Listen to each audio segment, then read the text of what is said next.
Paul, il faisait un peu de jardin, et il m'a dit je m'en sors plus, j'ai pas d'eau, et il s'est mis à planter aussi des vignes, tout le monde plantait des vignes.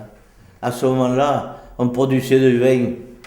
La coopérative vinicole, ils ne savaient plus où mettre le vin, il y en avait tellement.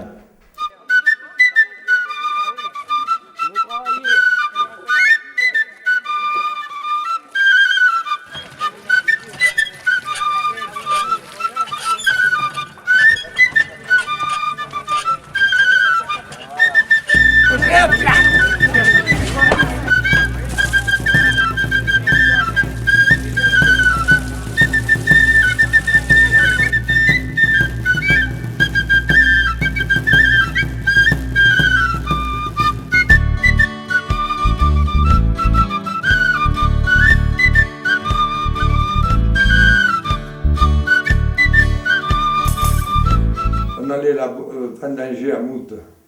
Vous voyez le fond du vallon en dessous là-bas. Il fallait vendanger de là jusqu'au bord de la route, jusqu'au carré au-dessus. Mais il fallait voir le travail qu'il y avait et puis le monde qu'on était. Et au midi, c'était bonheur, on mangeait dehors sous les arbres. Là. Il y avait toujours quelque chose de bon à manger, puisque...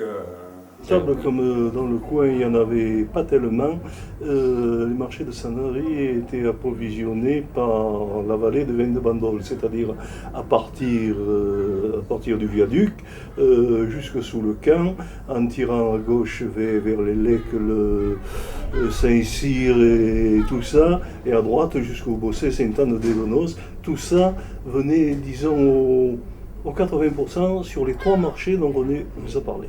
Ça venait au mois à l'automne, après tous les autres raisins, c'était le sicilien.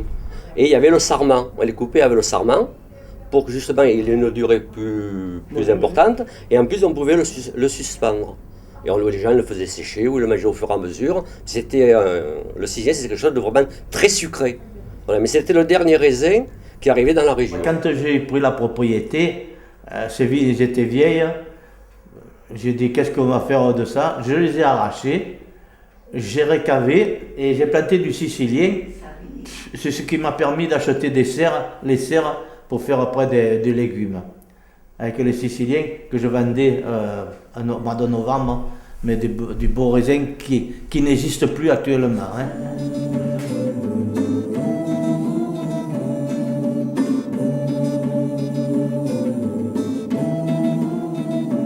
Voilà. Le dernier endroit, il reste encore 12 rangées de vignes.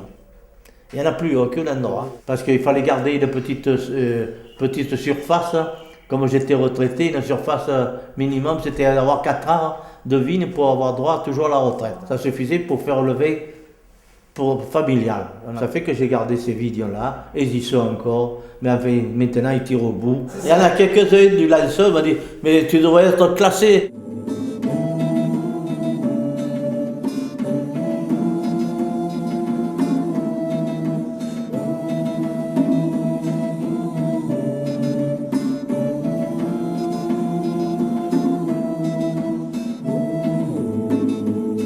C'est en novembre 1941 que Paul Ulrich Rothsberger va créer l'appellation contrôlée des vins de Bandol. Mon père a fait un vin bio avant la lettre. Il sélectionnait ses levures, il mettait le moins possible d'anhydride sulfureux, il voulait vraiment faire un vin pratiquement tout à fait bio. Enfin, ça n'existait pas à l'époque, mais... Et il a créé l'énologie du Bandol, c'est-à-dire qu'il a formé tous les viticulteurs donc à faire des très bons vins. Il fallait absolument avoir l'appellation contrôlée. Alors il s'est vraiment battu toute sa vie pour avoir l'appellation. Alors il a créé le syndicat des vignerons, des vins de Bandol. La Mière, c'est le départ de l'appellation, oui, absolument.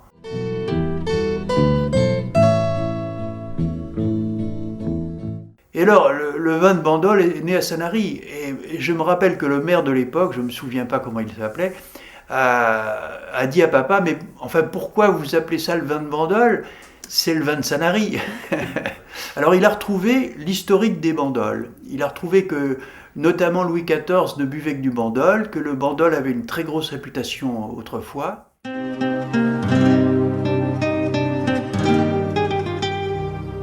Tristesse l'océan, tristesse la terra. Soi triste fins al fons del cor. Autour de iem tot és tristesa, perché sto triste come cor. Soi triste fins al fons del cor. On en avait des jaquets, un peu noirs, Ouais. mais le jaquet, il avait 10 degrés. Oui, le Jacquet, c'est une variété de raisin que les anciens, chaque fois qu'on plantait un carré de vigne, on mettait en bout, on mettait une vigne de Jacquet. Et bien sûr, cette vigne de Jacquet, on ne pouvait pas, c'était interdit de la mélanger avec l'autre raisin, puisqu'il apportait donc un degré supplémentaire. Et on arrivait à faire du vin de Jacquet à 17-18 degrés, qui se buvait justement souvent pour les fêtes comme ça. On l'accommodait un peu avec ce qu'on appelait la piquette, parce que quand on faisait les vendanges, on laissait les rapugues sur la vigne, et quand on ramassait les rapugues, donc au mois de novembre, on avait donc ce raisin de Jacquet qu'on laissait mûrir. On le mélangeait, ce qui veut dire que la piquette qui arrivait à faire 7-8 degrés, on la modifiait un peu. Et après on buvait ça avec les châtaignes, quand on faisait les soirées à châtaignes. C'est pas un raisin qui est bon à manger comme ça. Il était juste uniquement bon pour faire du vin. C'était un vin presque d'apéritif, quand on arrive à 17-18 degrés. J'étais avec mon cousin, il y avait Paul Béranger, on se retrouvait tous des collègues, Roger, on était tous des collègues comme ça. Et alors le dimanche, on sortait, vers 11h, on allait prendre l'apéritif chez derrière Barisla. C'est des bistrots de l'époque où il y en a encore qui parlaient le patois, chose qui maintenant était très difficile à trouver. Mais il y avait encore des gens qui parlaient patois entre eux, et les gens ils étaient enchantés d'entendre, de regarder, de voir un peu comment ça se passait. Bon, le père Bonfante, c'était un communiste. Alors on l'appelait le Rouge. Et le bistrot s'est appelé le Rouge. Le nom est resté, vous voyez. Parce qu'à l'époque d'avant-guerre, tout le monde avait des prénoms, des surnoms. Tout le monde avait des surnoms. Chacun avait des surnoms, vous voyez. Tout le monde. Alors ça fait qu'il faisait la tournée. Les jeunes, c'était le bar des sports. Nous, à l'époque, c'était le bar des sports. Il y avait le Scopitone. Voilà. Les boules, c'était au yachting, là-bas, sous les baux. Beaucoup de pêcheurs, il y en avait deux d'ailleurs, il y a une petite histoire qui les concerne, je ne dirai pas leur nom. Ils étaient toujours assis sur un banc sur le port, et quand il y en a un qui se levait, il ne parlait même pas. Il se levait, il faisait 3-4 mètres, l'autre il le suivait derrière, c'était pour monter boire un coup. Et une fois c'était l'autre qui décidait de partir boire un coup, comme ça, sans se prévenir, sans se parler. Il y avait des... Je ne peux pas citer de nom, parce que il y avait des gens que des fois le soir, ils étaient au bord du quai, alors régulièrement ils se penchaient pas, alors nous on était là, regardez, cette fois il va tomber, cette fois il va pas tomber, cette fois il va tomber, il tombait jamais. Hein. Il y en a qui vont le reconnaître, hein, mais je ne dis pas le nom. Loulou, à la tienne? Ouais, et à la nôtre. Allez. Il est beau et tout rosé. Ça fait du bien pour la gorge. Ouais. Ben moi, ce qui me fait plaisir, c'est d'écouter toutes ces belles histoires, toute cette ancienne vie, et qu'à la fin, il y a toujours le petit verre pour trinquer. Ah oui. Basso l'hotel, racconta piano piano, l'insomma e le sciuve.